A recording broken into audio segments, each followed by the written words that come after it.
Okay,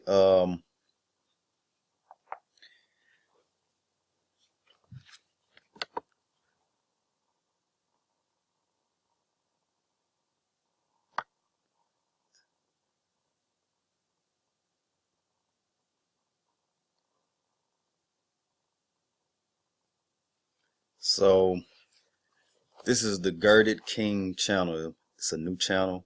Um, I've been doing a little studying about my people, and seems that there are a lot of telltale signs about everyone on the planet. Um, because the people that were in ancient history, those nations are still here. So let me get started here. Let's see. Yah's enemies are Israelites' enemies. Now, I'm not well versed. I don't do videos all the time. I do watch YouTube videos, some to edify me, some that I just watch just to get other knowledge of different stuff. So some people may have heard some of this stuff. So if you want to leave comments, that's fine. Just don't get out of hand, with it, because I'm not telling you I'm some type of scholar. I'm not telling you that I am someone who has been studying this stuff for 20, 30 years and all of this. I'm not trying to knock anybody or anything like that. So I just wanted to get that out the way first. But being that I have been doing a little research here and there over the past few months or so, I'm new to this. So if you want to tell me something that you think I need to know, that's fine. So I'm going to do a series about um, Yah's enemies, as it says in Psalms. I think it's Psalms 83. There's a list of nations that are Yah's enemies, God's enemies, the creators, the Most High, uh, Jehovah, Elway, whatever name you want to call him, um, the creator, the omnipotent, Yahweh, Ahawa, Ahaya. I've heard all these names of the creator. So his enemies, there are a list of them. So we're going to go through this. I created a little PowerPoint. I just took pictures off of Google as I was doing some research. I have a couple books that I think that, if you want to know any more about some of this research, things that you really don't learn in school, especially growing up, a lot of us are very ignorant. But seems that people are awakening to a whole new truth, a whole new truth.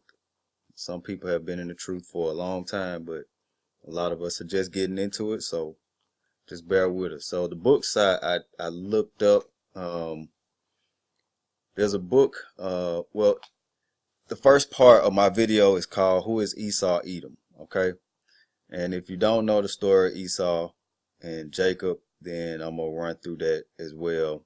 That's part of the slide. But because if you read the Bible, it's pretty much about nations. And I read the King James Bible, 1611 version, the regular King James Bible. I don't too much mess with any other Bibles. I've heard about the Septuagint and the Sefer Bible. Sefer Bible really has the real names. They're not European names like John and Paul or whatever. They're the actual Hebrew names in the Bible, and some of the scriptures are there. I think about the Sabbath. It actually says Sabbath instead of first day or something like that. I don't know what scripture that is. But anyway, one of the books I wanted to mention is called The Roman Empire, the Empire of the Edomite. I was watching one of the Hebrew brothers, and he was giving a little information out of one of those books. So I actually ordered the book online and got that book. To me, basically, I think that this person, whoever wrote this book, is a European, and he's trying to call the Jewish people, and I put emphasis on ish people, Edomites, which they probably are blending. We'll go into that into this video. And another book, and the author of The Roman Empire, the Empire of the Edomite, 1853, the author of that book is William Beeston. William Beeston. It's a short book, but a good read.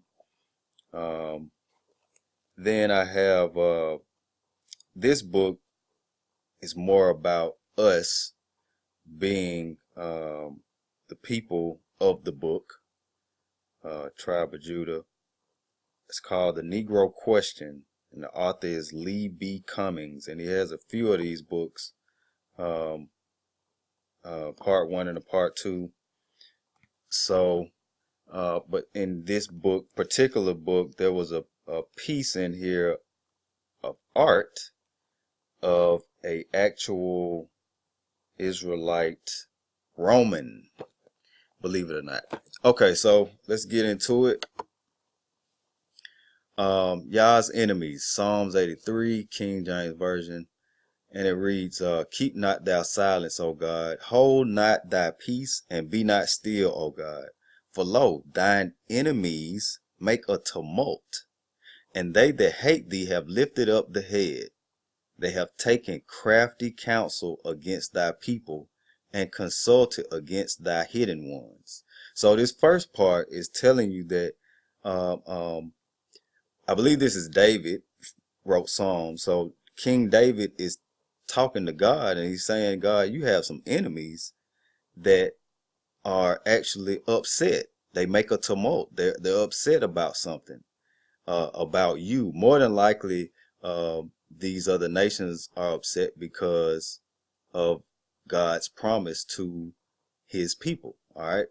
So it says that they've taken crafty counsel. That means they got together and started actually talking amongst themselves. They may have been enemies at one point in time, but at this particular time, they were talking to each other about God and his people. They've consulted against thy hidden ones. And if I'm not mistaken, thy hidden ones are the prophets, and the prophets are definitely Israelites, Hebrews. Okay, and then we'll go on to 4. It says, they have said, come and let us cut them off from being a nation, that the name of Israel may be no more in remembrance. Now that right there is pretty crafty counsel. If they had a meeting and actually said, let's just cut these people off from even being a whole nation of people, that their name won't be remembered no more. How would you cut a nation, a whole nation of people off? I would think that the military strategy of divide and conquer will come into play, but we'll get into that a little later. All right. So for they have consulted together with one consent, they are confederate against thee. The tabernacles of Edom. This is the list of the people. Most of these people aren't even called this anymore. The tabernacles of Edom, the Ishmaelites, Moab, and the Hagarenes, Gabal and Ammon and Amalek, the Philistines with the inhabitants of Tyre. Assur also is joined with them. They have holpen the children of Lot, Selah. So this list is God's enemies. From the beginning of the Bible to the end of the Bible, Yah, God, the Creator, the Most High, is talking to and talking about punishing and blessing the Israelites, his people, his special people. And what will make other nations come together? Are they jealous? More than likely they are, because they are nothing, as it says in the Apocrypha, and we'll get to that a little later too. So these are Yah's people, and I'm gonna read this part of Deuteronomy where God is basically telling his people that they are his people. Deuteronomy 7 and 7. 7 and 1. When the Lord thy God shall bring thee into the land whither thou goest to possess it, and hath cast out many nations before thee, the Hittites, and the Girgashites, and the Amorites, and the Canaanites, and the Perizzites, and the Hivites, and the Jebusites, 7 nations greater than and mightier than thou. And before I move on, the book of Jasher actually gives detailed information about these particular wars that God had with Israel, the Hebrews, fighting against these nations, as he was putting them in their land at that particular time. And this was when they had left Egypt, had already been in the wilderness, and they had to actually fight these people because God told them to do it. The Most High told them to do it. Yah told them to do it. So, but we'll move on. And when the Lord thy God shall deliver them before thee, thou shalt smite them and utterly destroy them. Thou shalt make no covenant with them, nor show mercy unto them. So that means don't even talk to them. Don't have no meeting. No, don't make no promises with them.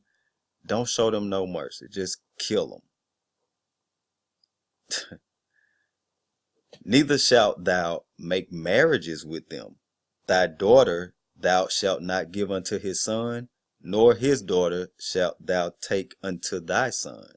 So right there, Yah is saying, don't marry the heathen. Don't marry these other nations.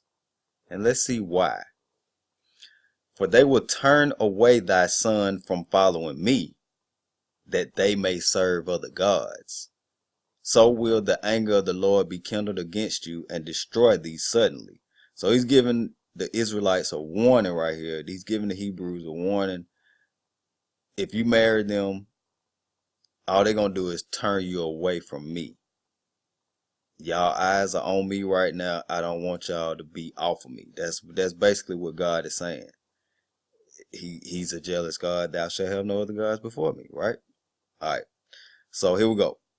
But thus shall ye deal with them. Ye shall destroy their altars, and break down their images, and cut down their groves, and burn their graven images with fire. For thou art an holy people unto the Lord thy God. The Lord thy God hath chosen thee to be a special people unto himself, above all people that are upon the face of the earth. So right there, God is telling them that they are his, pretty much, above everybody.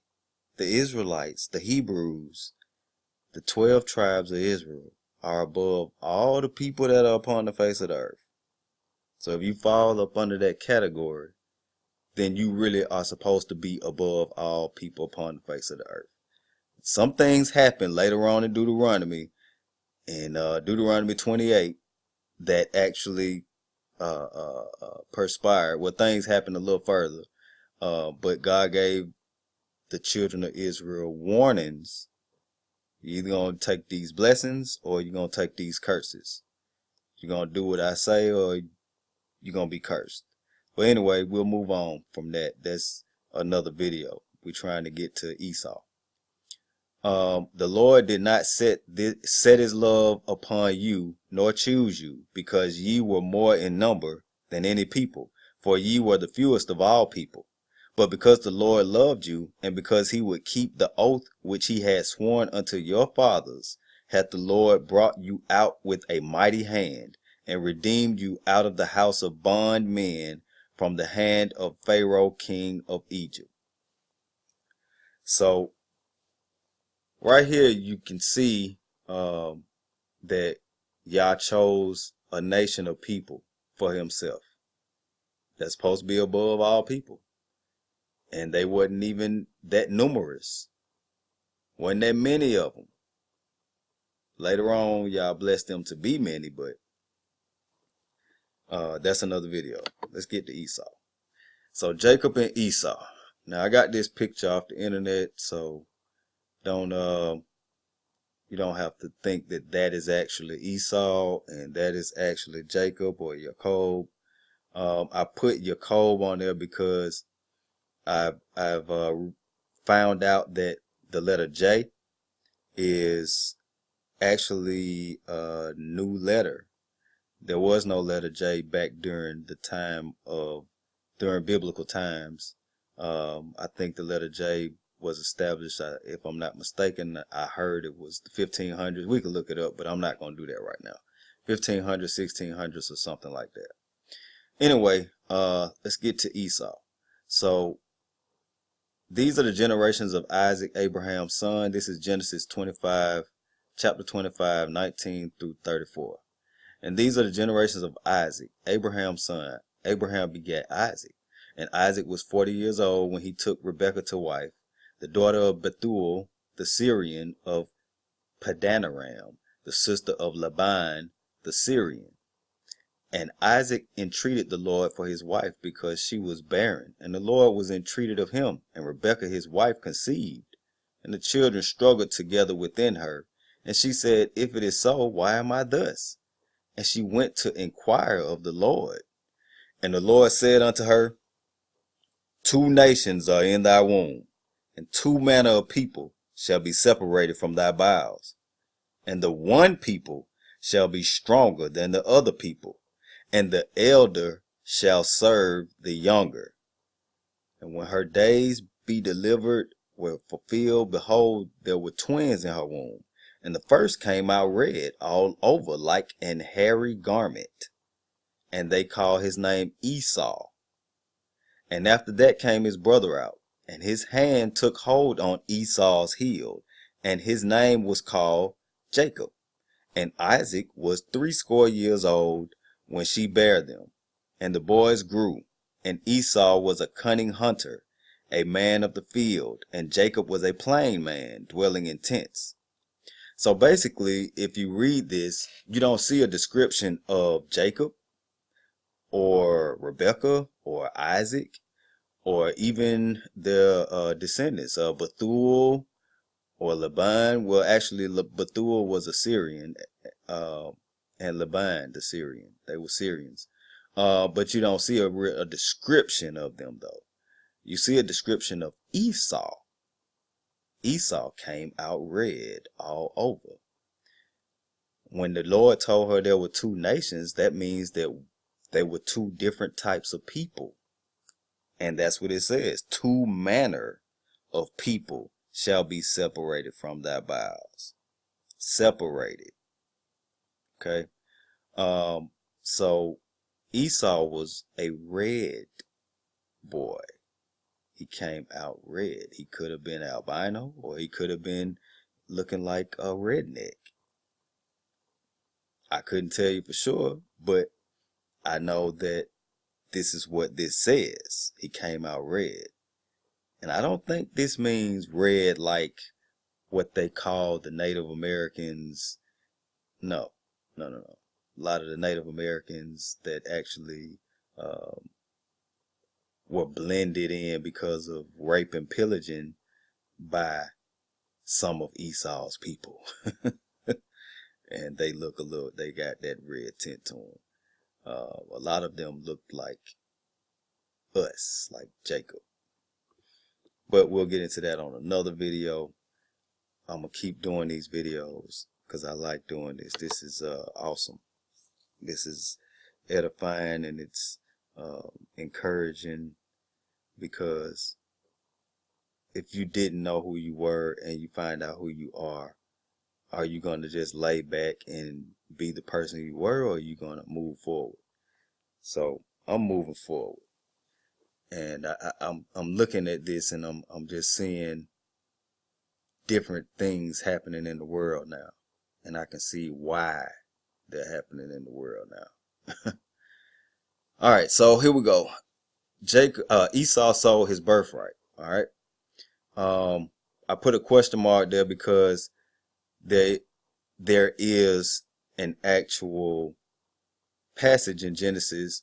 I'm just going to read what I got here already, but there's a passage in Genesis after this part where Jacob actually Jacob's mother puts on a goat hair, I believe it was, on Jacob so that he could get the blessing, because Isaac was blind at the time. And Rebecca, he didn't want to really do it that way. He didn't want to deceive his father and be deceptive. But his mother said that she would take the blame for it, that God would, if God was going to curse anybody, to be her. Don't worry about it. Yet, even though Jacob didn't want to do it, he had already earned the birthright by what I'm about to read right now. And Isaac, this is Genesis chapter 25, verse 28 through 34. And Isaac loved Esau because he did eat of his venison, but Rebekah loved Jacob. So Isaac did love Esau because he loved when he brought some of that deer meat back, venison. And Jacob sawed pottage, and Esau came from the field, and he was faint. So basically, pottage is a cooked meal. It has a little bloody meat in it, and I guess vegetables, and it's sort of like a stew, from what I've researched, pottage. So this particular pottage was red, because you'll see that a little later. And Esau said to Jacob, feed me, I pray thee, with that same red pottage. See, he said red, so that means it wasn't done yet. For I am faint, therefore was his name called Edom. Edom. And I think I heard a couple of the Hebrew brothers say Edom means wasted away, is he. Because he ate the red pottage. And Jacob says, sell me this day thy birthright. So Jacob wanted something in return. And Esau said, behold, I am at the point to die, and what profit shall this birthright do to me? And Jacob said, swear to me this day. And he sware unto him, and he sold his birthright unto Jacob. Then Jacob gave Esau bread and pottage of lentils, and he did eat and drink, and rose up and went his way. Thus Esau despised his birthright. So in God's eyes, basically, when Esau did this, he despised his birthright. He didn't care. He could have waited. He probably, I don't know how close to dying he was, but he was actually talking to Jacob. So I'm sure he probably could have waited, whatever time it was going to take to cook that stew, but he didn't want to wait. So that's why I got this picture up here of, so-called white man, which you can see his blood comes through his skin. He's, that's pretty much Esau. And we'll get to how Esau actually blended with people a little later. So, in Hebrews, it says, Hebrews 12, chapter 12, verse 14 through 17. Follow peace with all men, and holiness without which no man shall see the Lord, looking diligently lest any man fail of the grace of God, lest any root of bitterness springing up trouble you, and thereby many be defiled, lest there be any fornicator or profane person as Esau, who for one morsel of meat sold his birthright. See, in Genesis, it just says red pottage. But here in Hebrews, after the fact, they're saying that it was meat. So for one morsel of meat, he sold his birthright. For ye know how that afterward, when he would have inherited the blessing, he was rejected, for he found no place of repentance, though he sought it carefully with tears.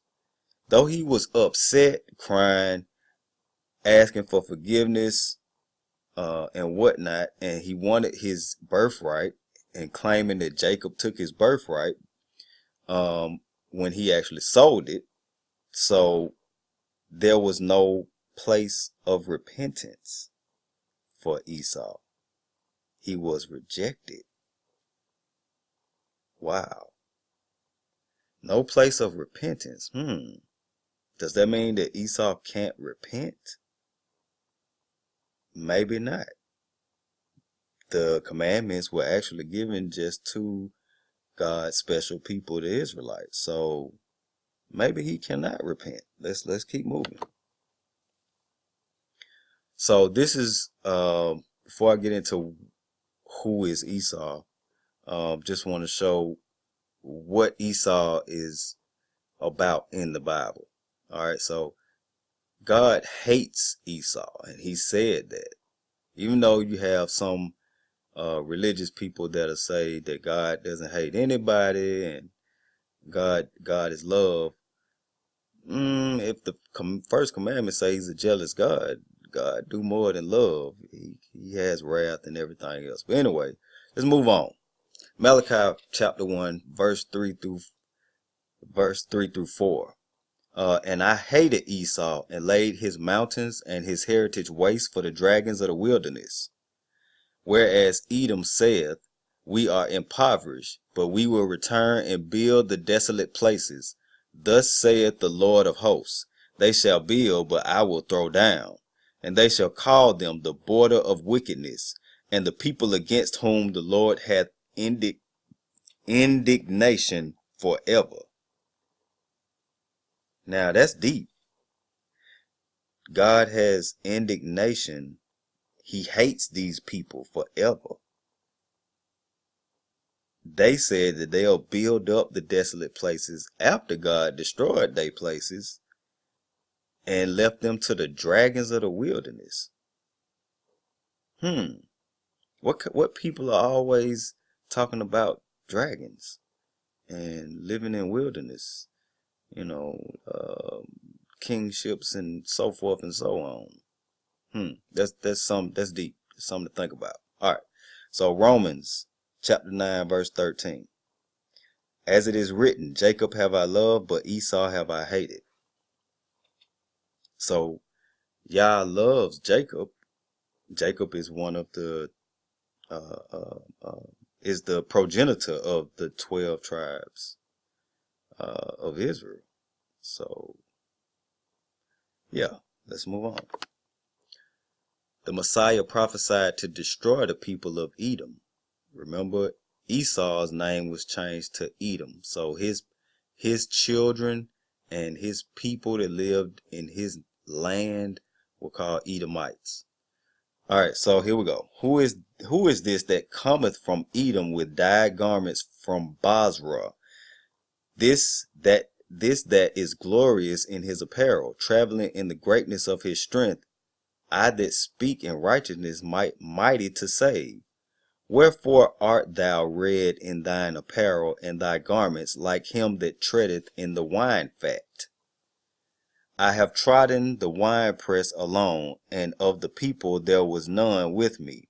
For I will tread them in mine anger, and trample them in my fury, and their blood shall be sprinkled upon my garments, and I will stain all my raiment.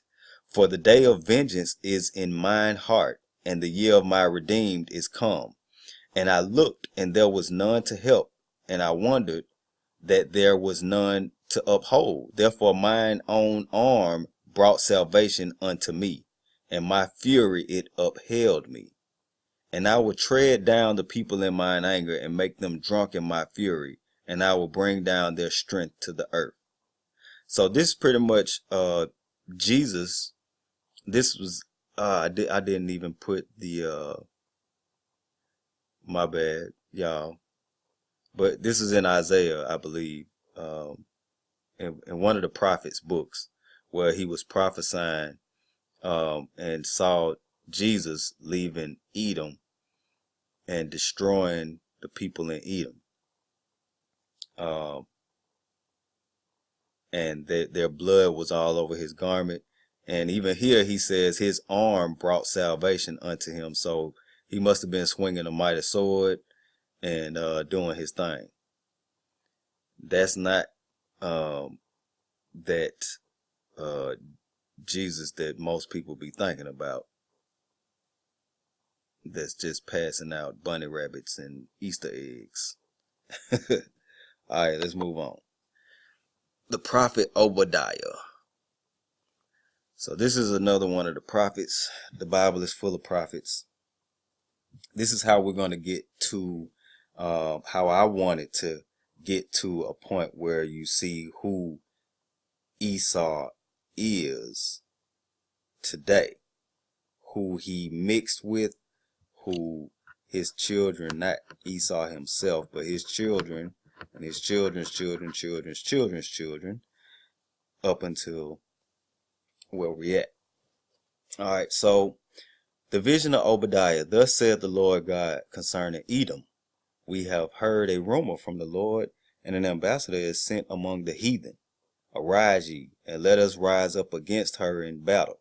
So basically, the vision of Obadiah, basically that right there is saying that they heard something about, the Israelites heard something about these people that wanted to come and fight them. But it says, arise ye and let us rise up against her. Behold, I have made thee small among the heathen. Thou art greatly despised. The pride of thine heart hath deceived thee. Thou that dwellest in the clefts of the rock, whose habitation is high, that saith in his heart, who shall bring me down to the ground? Now, I made a few things bold here. You know, if you look at the so-called white man today, they, in hindsight, with most nations around the world, most nations tolerate them, but they are mostly greatly despised because of colonization, taking over people's lands, killing people and not being blamed for it, just keep themselves blameless for anything. And then when people retaliate, they make those people, they demean and demonize those people for doing so. This is not a racist rant. This is just a revealing, just a revealing of the truth, what's actually there. All right, so verse 3, the pride of thine heart. Most of them are proud people. They are proud people, especially as any nation. It's not just the nation I'm in. It's not just the European nation. They've taken over many parts of the world. And the nations that they didn't take over, they have plenty of spies in. So they are very prideful. But God said their heart deceived them.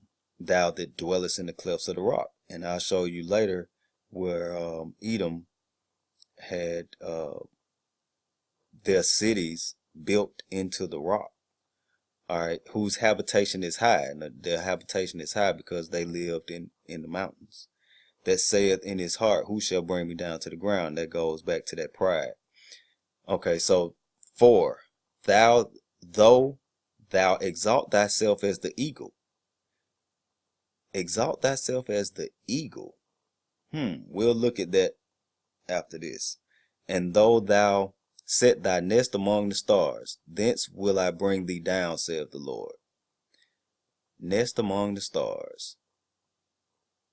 Most of my people don't really just look to go up into the stars.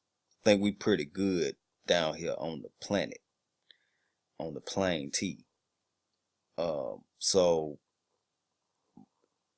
only people I know that like to put their nest among the stars are the list of people that were up at the top as Yah's enemies, most of those nations. And the main leader, the ringleader, is the so-called white people, the white nations, the so-called white nations. They ain't white, they just peach, pink, red, different shades of red, just like we are different shades of brown. All right, so 5. If thieves came to thee, if robbers by night, how art thou cut off? Would they not have stolen till they had enough? If the grape gatherers came to thee, would they not leave some grapes? How are the things of Esau searched out? How are his hidden things sought up? Now, this is the shortest book of the Bible, I believe. 1 or 2 pages. And nobody really read this book.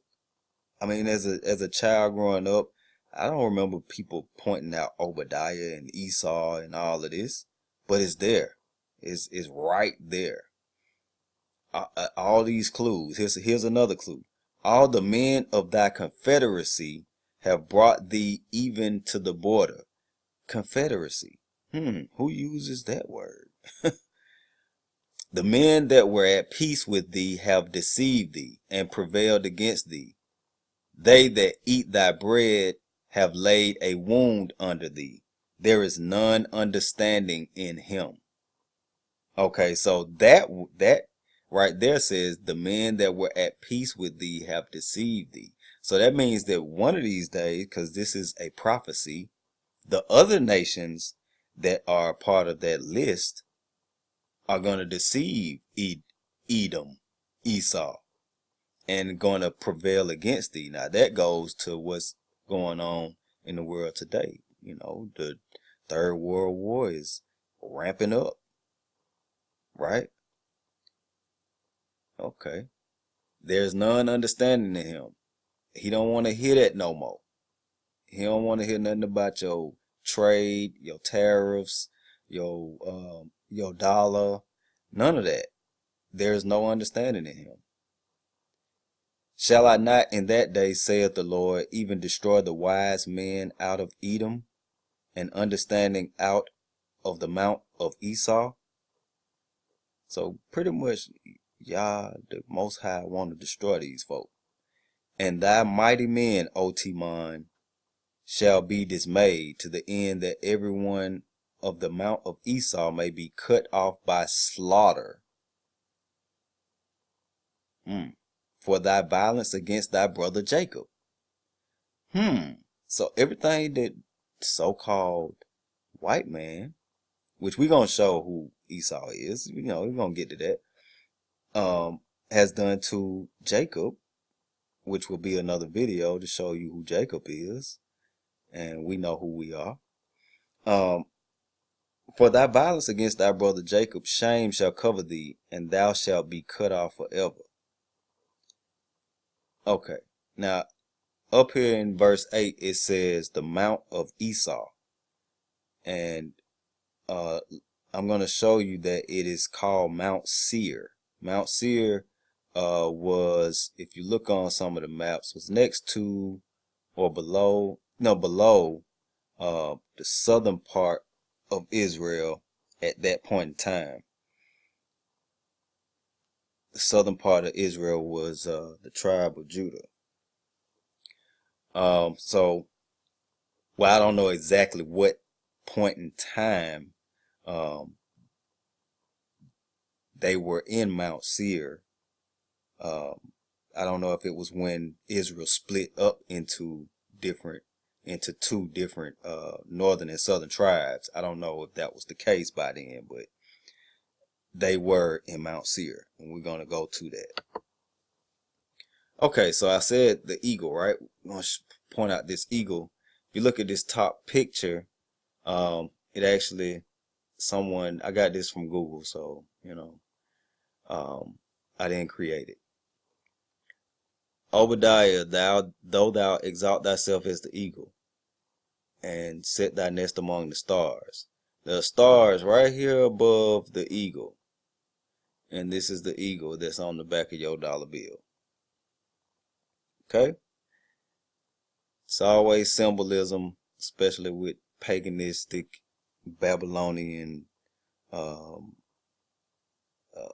religions. And that's pretty much what it is. Sort of satanic, basically what you would call pretty much evil against everyone that's not them.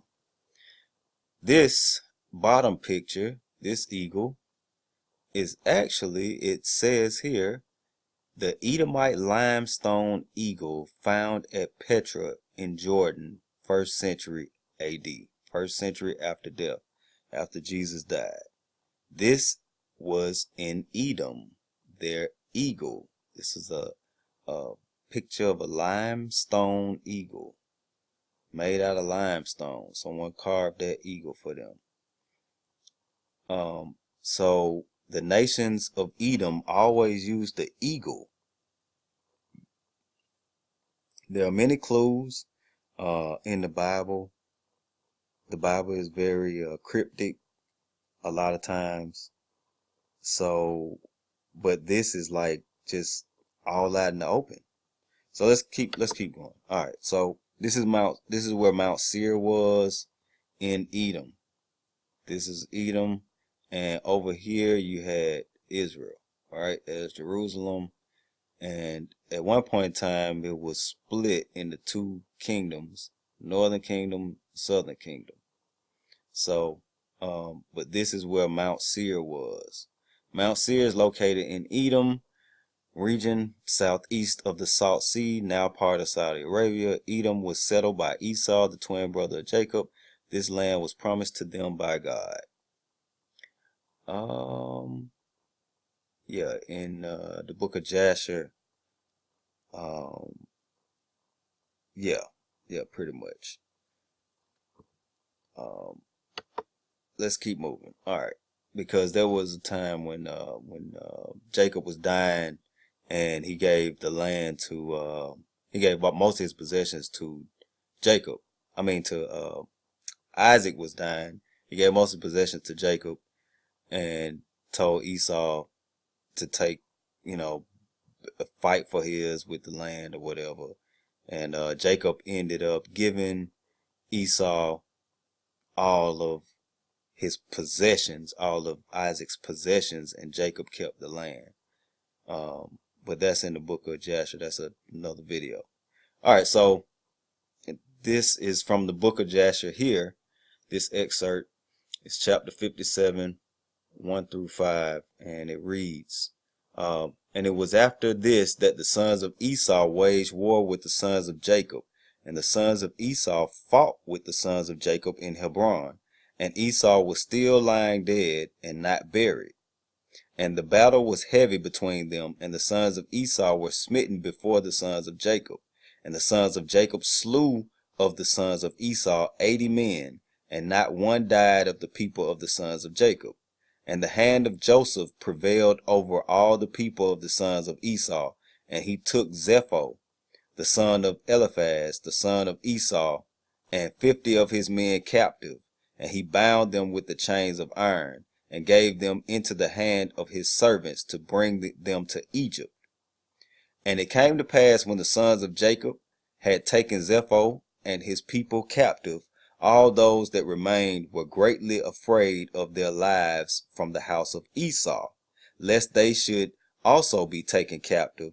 And they all fled with Eliphaz the son of Esau and his people, with Esau's body, and they went on their road to Mount Seir. And they came unto Mount Seir, and they buried Esau in Seir, but they had not brought his head with them to Seir, for it was buried in that place where the battle had been in Hebron. And it came to pass, when the sons of Esau had fled from before the sons of Jacob, the sons of Jacob pursued them unto the borders of Seir. But they did not slay a single man from amongst them when they pursued them, for Esau's body, which they carried with them excited their confusion. So they fled, and the sons of Jacob turned back from them and came up to the place where their brethren were in Hebron. And they remained there on that day and on the next day until they rested from battle. So pretty much this is telling you the story of after Esau died. I didn't get that excerpt because I just wanted to prove that Mount Seir was the mount of Esau. They actually buried Esau in the mountain, but it says that his head was buried in Hebron. So I wonder if his head is still buried there. That's something to find out. Probably not, since these people like to hide who they are anyway. They probably went and got his body a long time ago. So let's keep moving. How Edom blended with other nations. Okay, so that was the story of Esau. So you know who Esau is, how he supposedly looks. He's red, right? There was something that I was coming across a lot where people were saying that Esau was the Arabs. I'll show you a little something when we get close to the end where Edom blended with some of the Arabs. But we'll get to that. But also there was something that well, let's just move on. Let's just move on. This is my first video. Y'all gotta hold on. Bear with me on this. All right, so they were ran up into Mount Seir by Jacob. Chittim, those are Romans, right? And these are actually, Chittim were children of Japheth. They come from the seed of Japheth. It's like the Israelites come from the seed of Shem. And the Egyptians come from the seed of Ham. Noah's three sons. So Chittim, Romans, come from the seed of Japheth, right?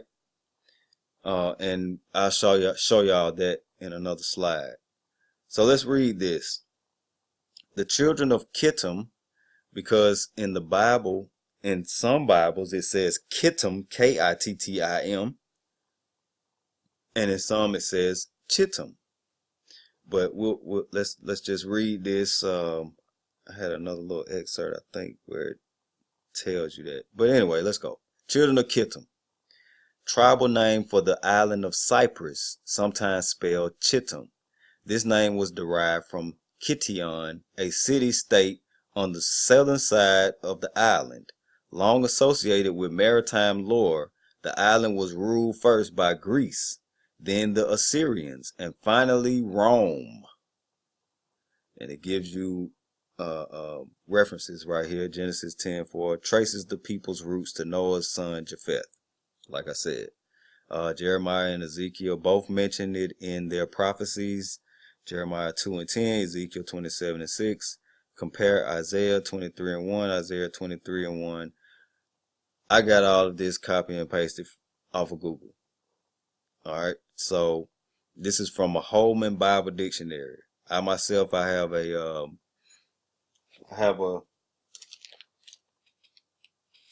Zondervan Compact Bible Dictionary as well.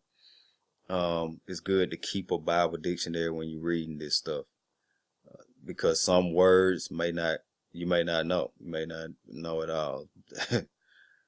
They like to hide stuff. So here we go. Let's go. Kittim is used in interestamental writings. Interestamental writings as denoting all of the land west of Cyprus. First Maccabees credits it as being the land of Alexander the Great. First Maccabees 1:1, First Maccabees 8:5, The writer of Daniel understood it to be a part of the Roman Empire, Daniel 11 and 30, used to threaten Antiochus Epiphanes. The Dead Sea Scrolls contain several references to Kittim, the most notable being the defeat of her people, Romans, at the hands of God's people. Alright.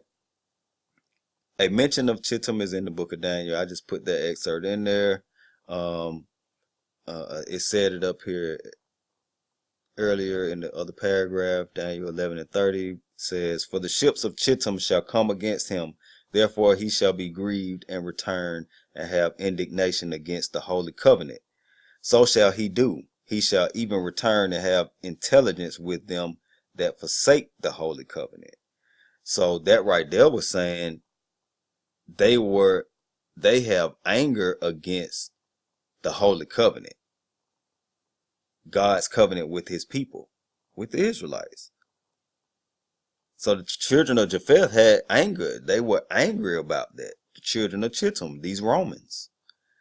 And they, it says that he shall even return and have intelligence with them that forsake the holy covenant. So the Gentiles, or these Edomites, people that forsake the covenant, the other nations that hate God, that are God's enemies, Yah's enemies, the Most High's enemies, they forsake the holy covenant, and they're going to have, these Romans are going to have intelligence, sort of like the CIA. They're going to have a meeting with the people that forsake the holy covenant.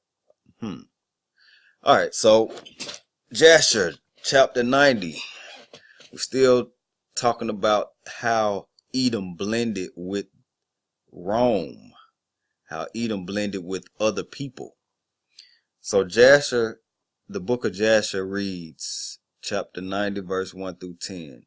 "At that time, in the 5th year after the children of Israel had passed over Jordan, after the children of Israel had rested from their war with the Canaanites, at that time great and severe battles arose between Edom and the children of Chittim, and the children of Chittim fought against Edom. And Abianus, king of Chittim, went forth in that year, that is in the 31st year of his reign, and a great force with him of the mighty men of the children of Chittim, and he went to Seir to fight against the children of Esau. He went to the mountain of Seir, Mount Seir, or Mount Seir. I don't know how to pronounce that. Seir, whatever. And Hadad, the king of Edom, heard of his report, and he went forth to meet him with a heavy people and strong force, and engaged in battle with him in the field of Edom. And the hand of Chittim prevailed over the children of Esau. Those children of Japheth were pretty cunning. Even though Esau was blessed with the sword, they got overthrew by the children of Japheth, these Romans. And the children of Chittim slew of the children of Esau 220,000 men. Wow, 220,000 men. And all the children of Esau fled from before them. And the children of Chittim pursued them, and they reached Hadad, king of Edom, who was running before them, and they caught him alive, and brought him to Abianus, king of Chittim. So the king was trying to run. And Abianus ordered him to be slain. And Hadad, king of Edom, died in the 48th year of his reign. And it's amazing how they have the years. They have the years, but they still try to hide stuff like this is not history, like this is not real history. And you got some people out there that'll say that none of this stuff really happened. It's just fairy tales. It's a story, blah blah blah. But you got all this proof out here, and I'm gonna show y'all some pictures in a minute. But anyway, and the children of Chittim continued their pursuit of Edom, and they smote them with a great slaughter, and Edom became subject to the children of Chittim. So, if you look at any film about the Romans were taking over land. They were taking over people. They were pillaging and taking over people and connecting their empire. And the children of Chittim ruled over Edom, and Edom became under the hand of the children of Chittim, and became one kingdom from that day. And from that time they could no more lift up their heads, and their kingdom became one with the children of Chittim. What did that say? And from that time they could no more lift up their heads, and their kingdom became one with the children of Chittim. One with the children of Chittim. So Edom became Rome. Just like the book that I mentioned at the beginning of the video, the Roman Empire, the empire of the Edomite. Right? So Edom became Rome. Esau, Jacob's brother, his children fell to Rome and became Rome. They became one. I haven't heard any other nation become one with another nation in the Bible yet. It's either a nation take over a nation and just utterly smite them and they just take over that nation, or and run them people out, or they just kill them. But I haven't seen anybody become one. All right, so here we go. 10. And Abianus placed officers in Edom, and all the children of Edom became subject to and tributary to Abianus. And Abianus turned back to his own land, Chittim. So he went back to Rome. He went back to Italy. So basically, the Italian people, not the ones there now, but the ones that were there, Japheth, blended with Edom and became one with Edom. Let's go a little further down, Jasher chapter 90, verse 25 through 31. Okay, so my thing was, they say that the Arabs are Esau, and it's not them. It's the Arabs because of what they're doing over there now. All of this is Bible prophecy. Yeah, some of that, yeah, it's Bible prophecy what's going on, what they doing. But the Arabs are the Ishmaelites. And at one point in time in the book of Jasher, the Ishmaelites were actually cool with the Edomites. So it could be that some of them are Edomites. I don't know for sure, but if the Romans were doing what they were doing, I mean, I'm gonna show you a picture in a minute. Let's get to this right here. Jasher chapter 90, verse 25. And the Lord gave to the Israelites rest from all their enemies around them, and no man stood up against them. And the Lord delivered all their enemies into their hands, and not one thing failed of all the good which the Lord had spoken to the children of Israel. Yea, the Lord performed everything. And Joshua called to all the children of Israel, and he blessed them and commanded them to serve the Lord. And he afterwards sent them away. And they went each man to his city, and each man to his inheritance. And the children of Israel served the Lord all the days of Joshua, and the Lord gave them rest from all around them, and they dwelt securely in their cities.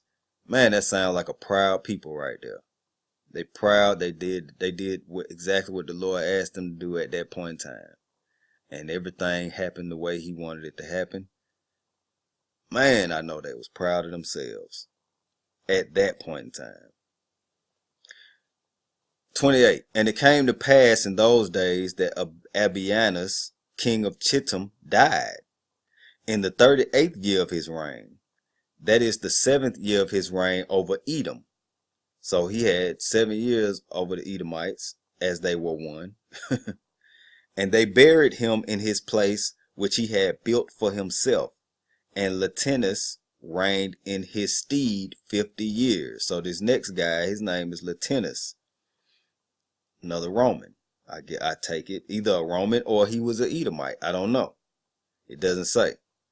But the next guy's name is Latinus. And during his reign, he brought forth an army, and he went and fought against the inhabitants of Britannia and Kernania. the children of Elisha, son of Javan, and he prevailed over them and made them tributary. Now, Britannia, wouldn't that be Britain? So, for people, I've seen people that say Japheth never blended with Edom. Japheth, that's not the European, blah, blah, blah.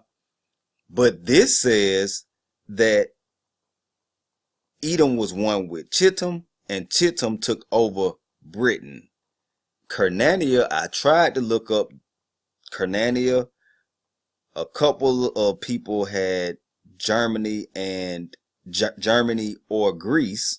So I don't know exactly where Canania is. But I'm going to show you a picture in a minute, like I keep saying.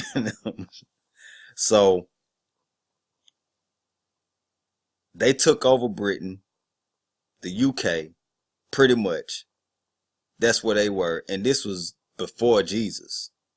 So the red people were in Britain and Canania, whichever country that turned into after they changed the name of it. Back then, Edom and Chittim were one. They had a new king that reigned for 50 years. Probably was an Edomite, more than likely. And just like King Herod was an Edomite, he probably was an Edomite too. He then heard that Edom had revolted from under the hand of Chittim, and Latinus went to them and smote them and subdued them and placed them under the hand of the children of Chittim. And Edom became one kingdom with the children of Chittim all the days. So Edom and Chittim are one people. Them same people are all over Europe. All over Europe. It says it right here. You know, when I was looking up Britannia and Canania, there was one website that said Britannia was Greece. And I'm like, no, you can look on just about any map from, I don't know, 15th, 14th century or something, and it's Britain says Britannia. It's called Britannia. But anyway, we're gonna look at a picture, like I said. So Chittim, Edom, Britannia, Canania, all these people became one. And for many years there was no king in Edom, and their government was with the children of Chittim and their king. Their government was Japheth's kids, Japheth, there was no J, Japheth's kids, and the Edomites. They were one. This is the picture I wanted to show you. Here is Cyprus. This is where Japheth's people were coming from first. These children became the Romans here. The Romans came to Edom. This is Judea, so Edom was over here somewhere. Took over Edom. Edom and this king went across to Britannia, Britain, and took it over. Up here is Germany, I believe. Yeah, Germany, Germania, Superior. But if you look in all of the red, this is the Roman Empire. They took over parts of the Middle East as well. So some of the Arab countries, Assyria, Mesopotamia, definitely Arab countries. This is where the children of Israel were, right here. Look, Arabia, Petra. I showed you well, no, I haven't shown you the picture of Petra. No, I showed you a picture of the eagle from Petra. Petra, right here, Arabia, Petra, Edom. These people, these are God's enemies, Yah's enemies. People in Israel right now are not. Israelites. That's why they call themselves Israeli. So, and that's another video. That's another video. But this was the land of Canaan that was promised to the Israelites here, Judea. This was it at that point in time. Then after Christ died and things happened, Rome was still taking over. Rome was still taking over countries and whatnot. And as you can see, if Rome blended with Edom, no, not if, Rome did blend with Edom, they became one. Never heard that in the Bible where people became one. So basically they're telling you who they are. They telling you who they are. These red people blended with the seed of Japheth.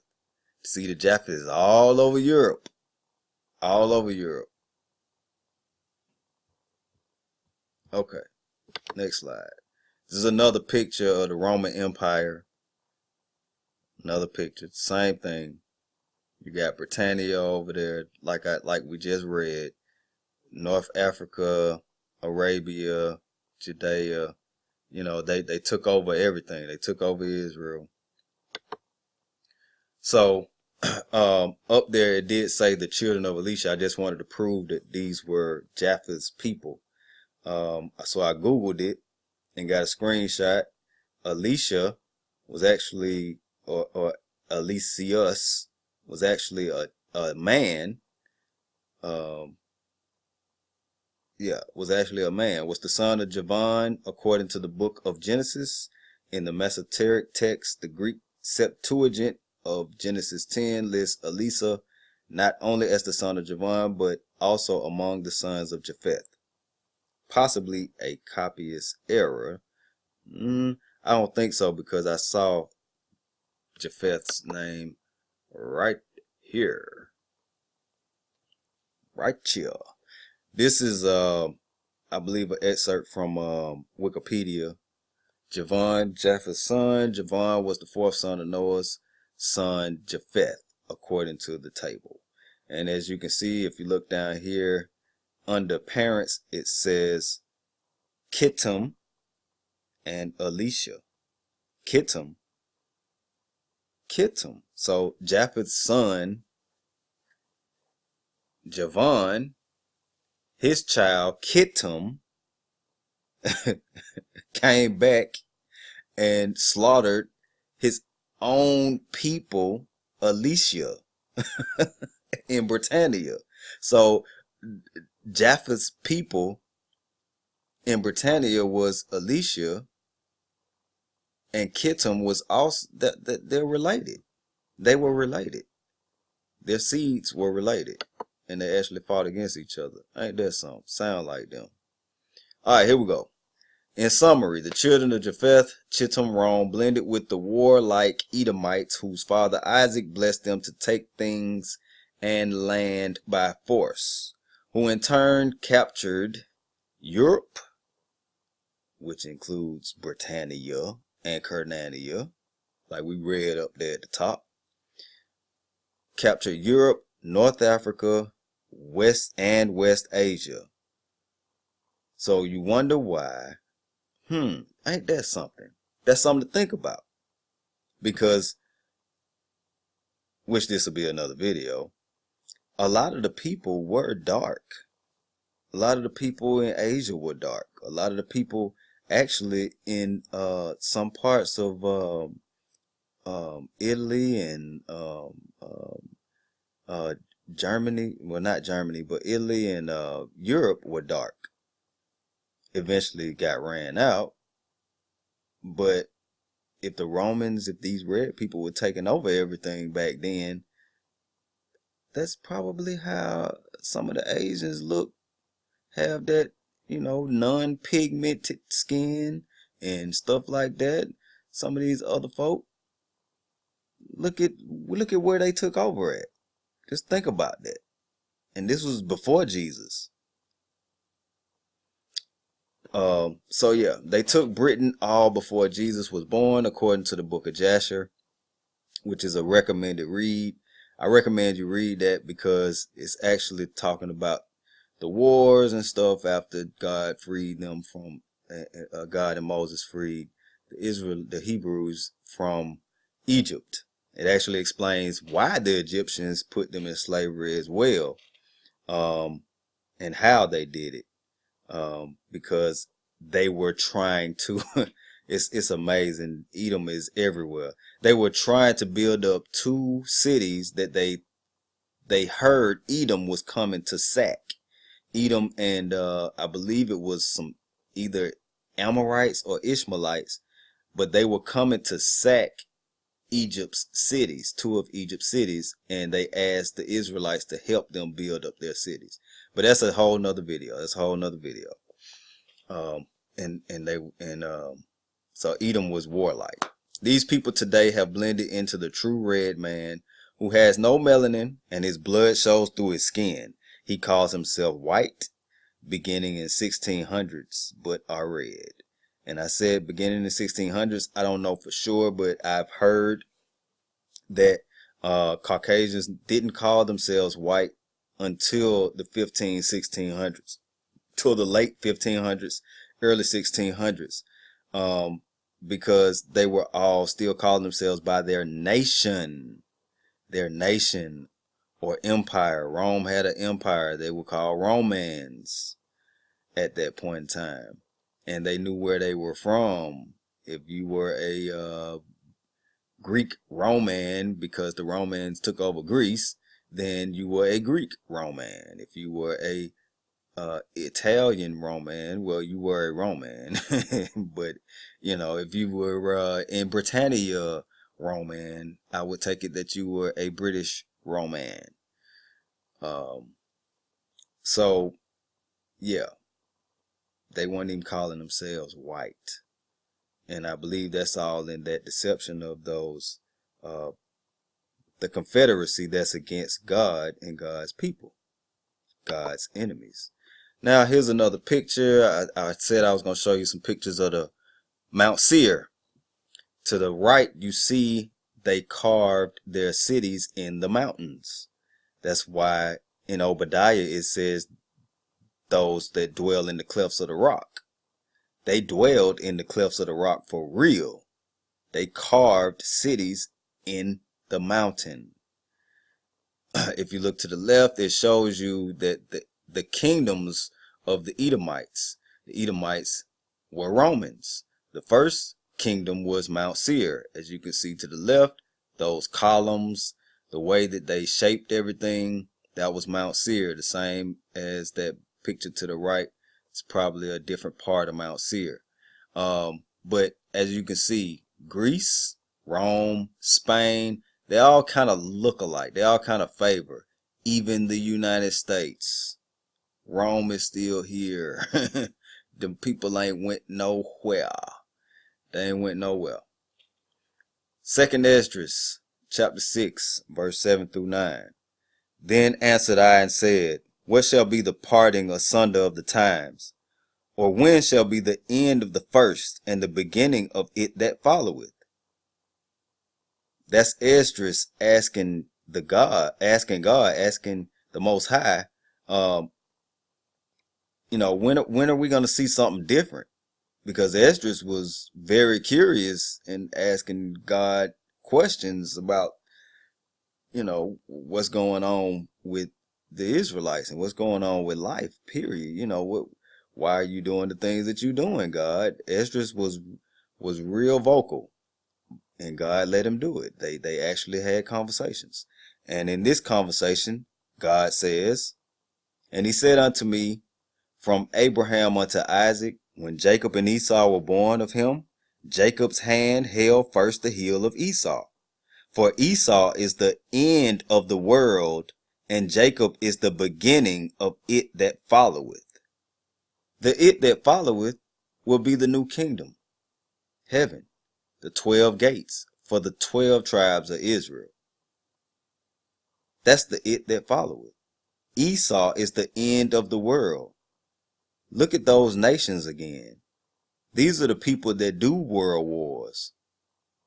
Most people of color are always on the bottom.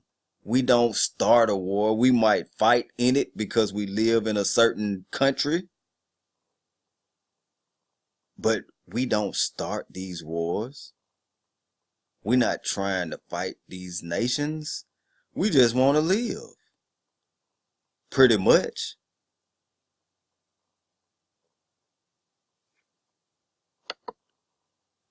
Yah's people persecuted by Yah's enemies.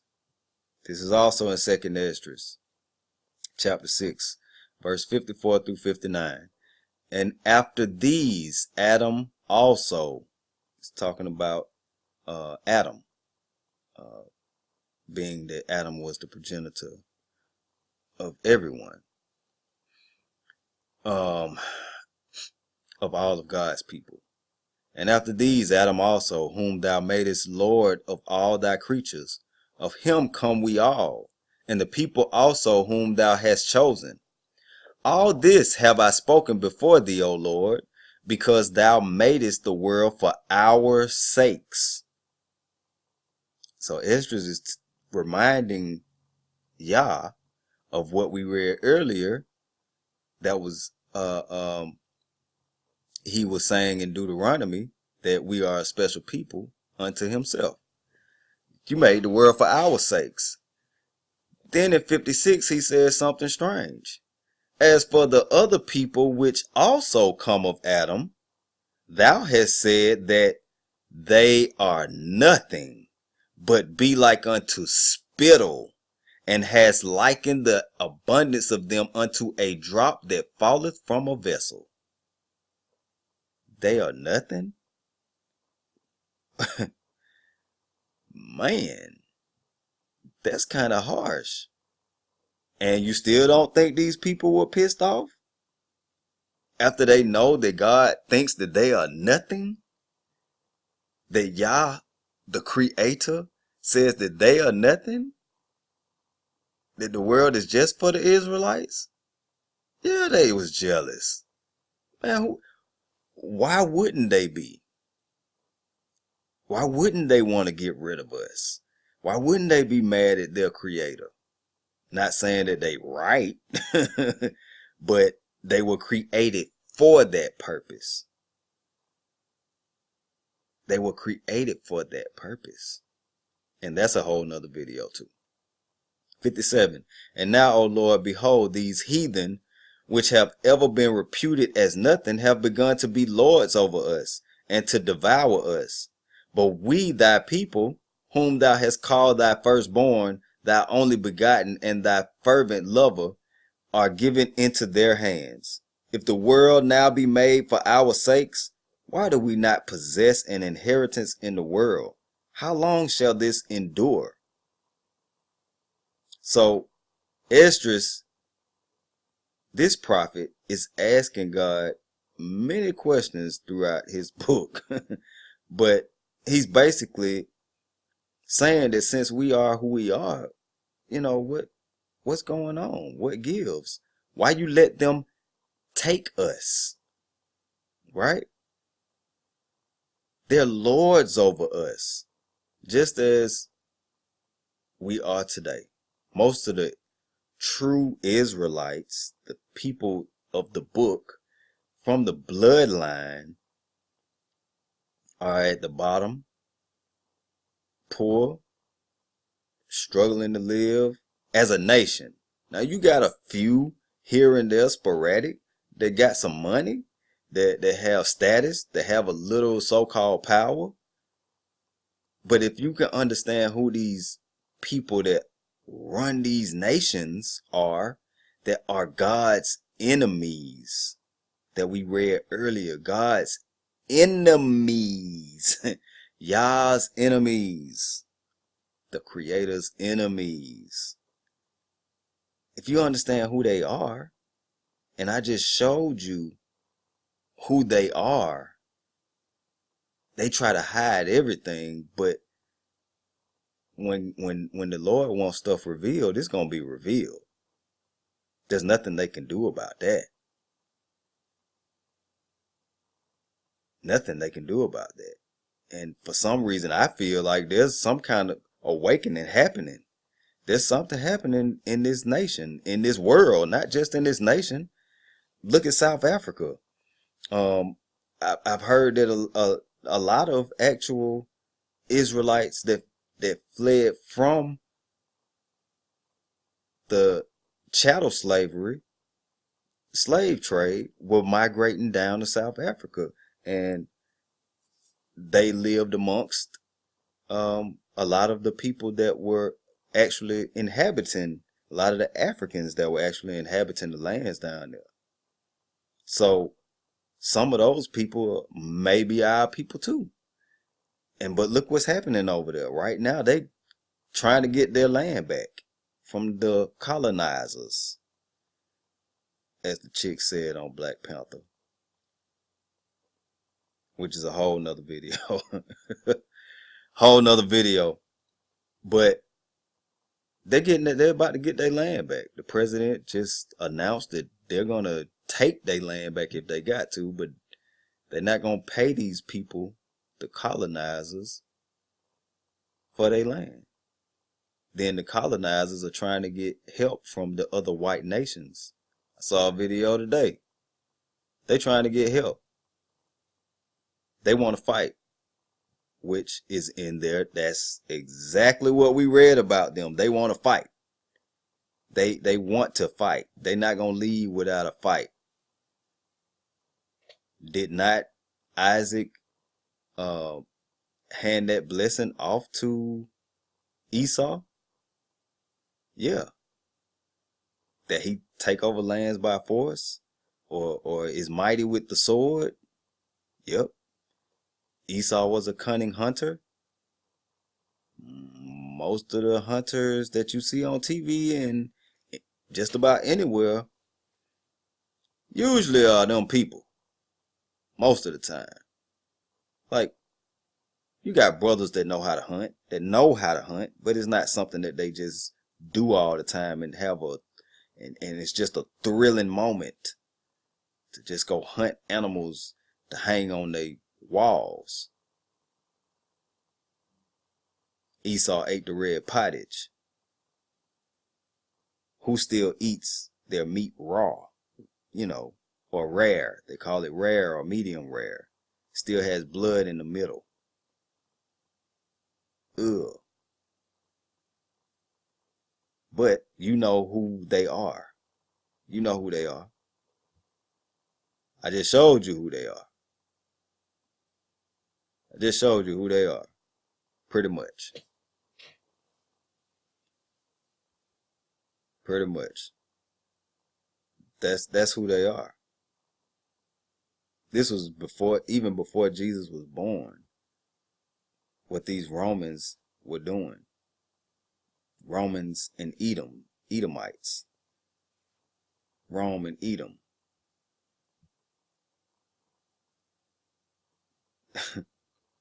Wow. They'll keep saying that they blameless of everything. It's got to come to a head. It's going to come to a head. Yes, it is. So with that, I'm going to say this as well. With me coming into the knowledge that I'm coming into, I've been watching, you got a couple pastors out there that are trying to preach the truth as it is. And you've always had the Hebrew Israelite brothers.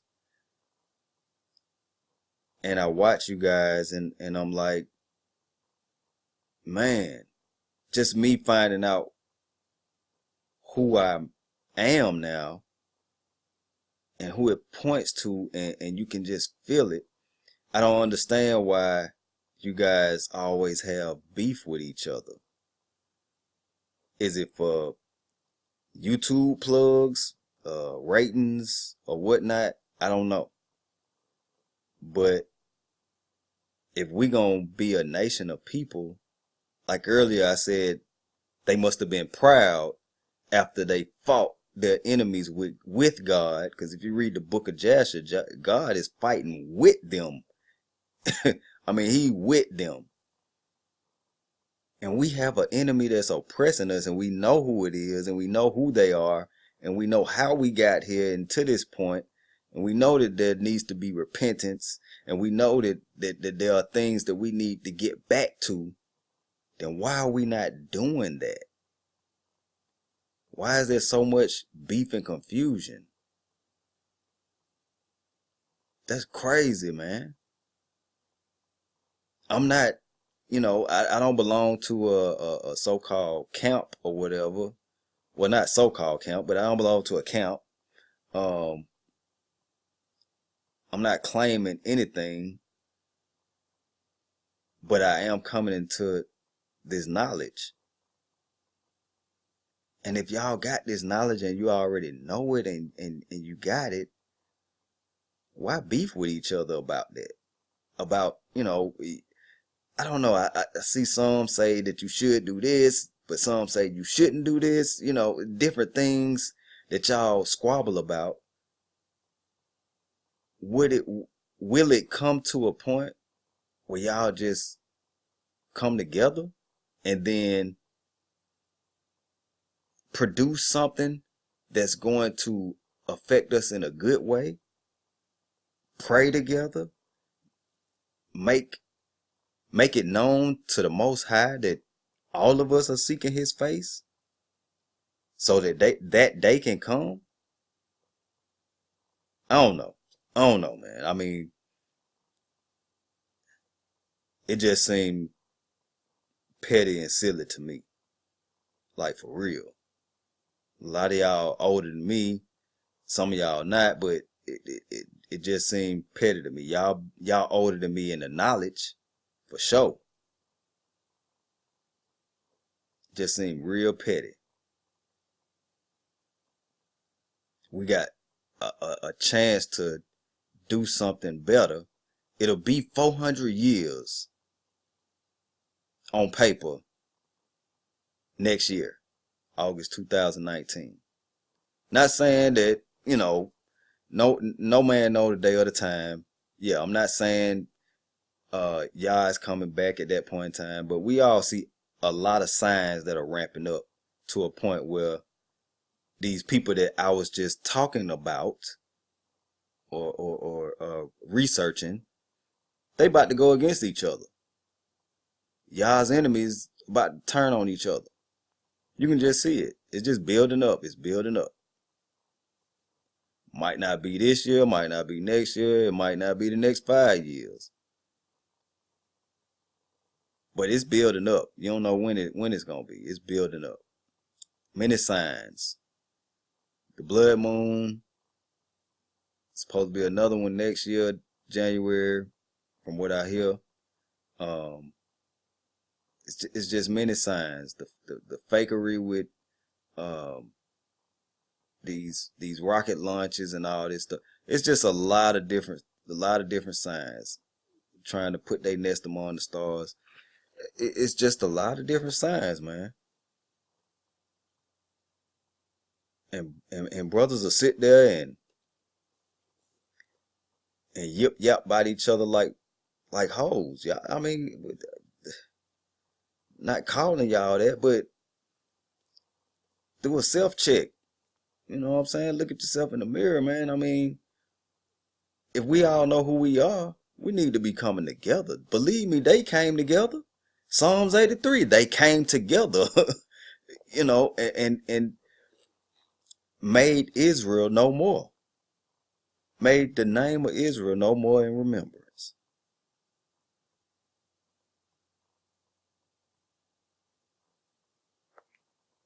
Consulted against our hidden ones.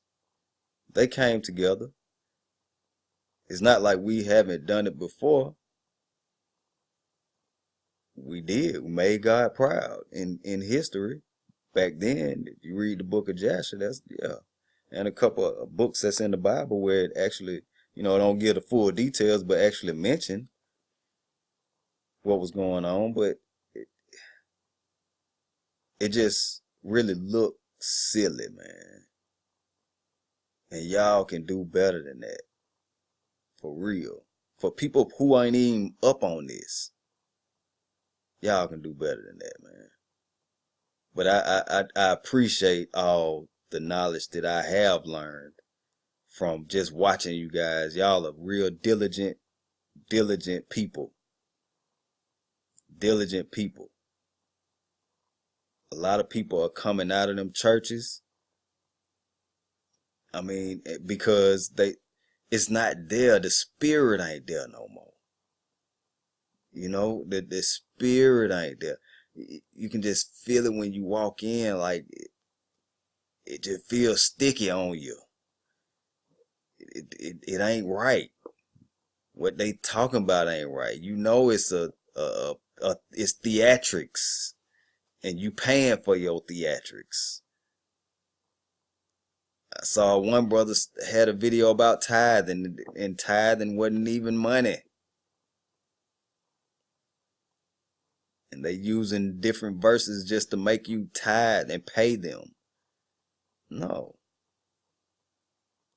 And actually in the Bible, God said a couple times that he don't even dwell in buildings made by hands, if I ain't mistaken, or made by man. That's not his altar. So all these false prophets, you know, they can go sit down somewhere. The spirit ain't there no more. If the awakening happening, that means the awakening happening on all sides. It's happening on that side too. Even if you go to go to a black church and you black, or you go to a Mexican church, you Mexican. You go to whatever church you go to. Besides these heathens, you know who they are.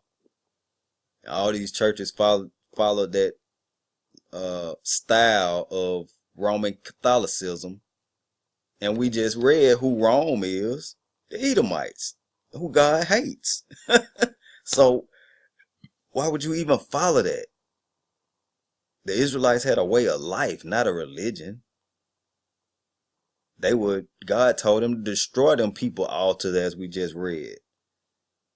They had fake religion. The Israelites lived God. They lived it. They lived him. They breathed him. They even named themselves with his name in Obadiah, Jeremiah. I mean, it's so apparent that it's blinding, and a lot of people blind. But I'm gonna get on out of here, man. Them just my 2 cents. This is my first video. Girded King, and I'll see y'all on the next go round. We're gonna go to the next person on the list. The next group of people on the list will be the next video. Maybe I shouldn't leave y'all with a black screen, huh? Let's just put that back up there. Anyway, the next people on the list, we're gonna do a video on them, which will be, I'm just gonna go back a few slides.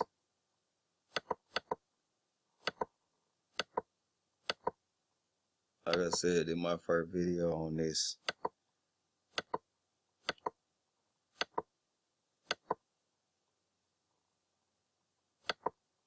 Here we go. Okay. The Ishmaelites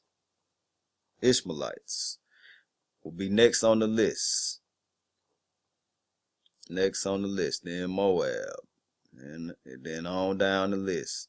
We're going to find out who these people are today.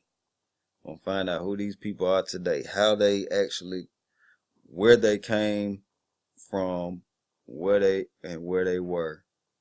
And we're going to lead it up to today. Alright? So, the Ishmaelites will be next. And we know who the Ishmaelites are. That's the Arab man. Allah. and whatnot. All right, in a minute.